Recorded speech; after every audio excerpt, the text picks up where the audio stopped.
الله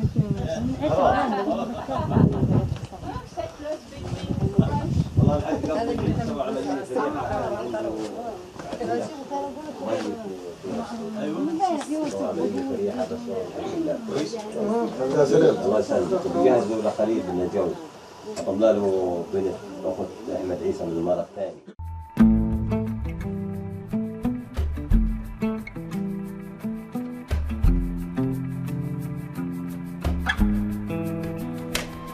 Cette grotte est plus grande, plus profonde.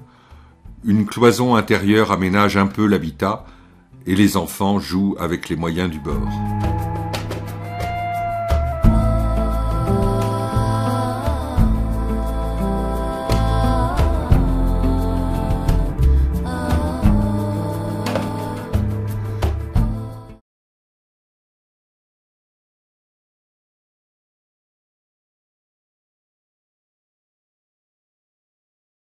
Au cours d'un séjour de 2 mois et demi en Palestine, à l'automne 2013, j'apprends qu'un ordre de démolition de panneaux solaires vient d'être donné à des Palestiniens par l'armée israélienne. Je contacte Ratib Al-Djbour et Mohamed Al-Nawaha, qui est lui directeur d'une école primaire. Nous nous rendons à Isfeh Al-Foga, hameau perché sur une colline, où vit dans une grotte une famille de bergers concernés par cet ordre de démolition.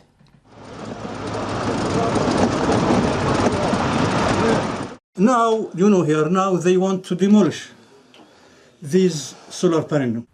ils veulent démolir ces panneaux solaires. S'ils démolissent les panneaux solaires, cela signifie que ces personnes ici n'ont plus d'électricité et que leur vie redevient difficile.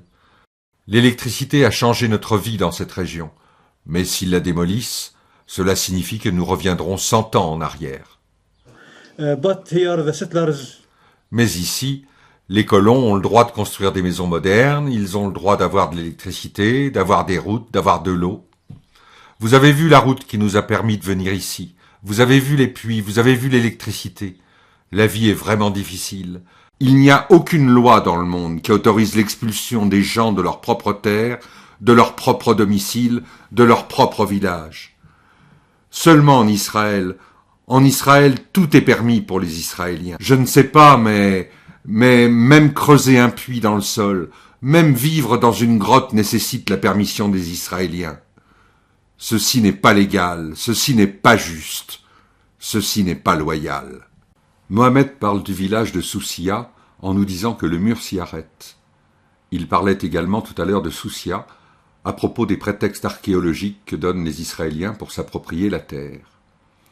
À ce propos, je voudrais simplement en guise de conclusion faire part d'un article de la RTBF, Radio-Télévision Belge francophone, publié tout récemment le 19 juillet 2015. Le début de l'article rappelle que le petit village de Soussia, vieux de 200 ans et qui abrite actuellement 400 personnes, est sous la menace de sa 3e destruction après la récente autorisation de la Cour suprême israélienne.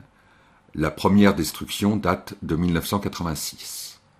30 ans, les Israéliens prennent effectivement leur temps, comme le disait Mohamed.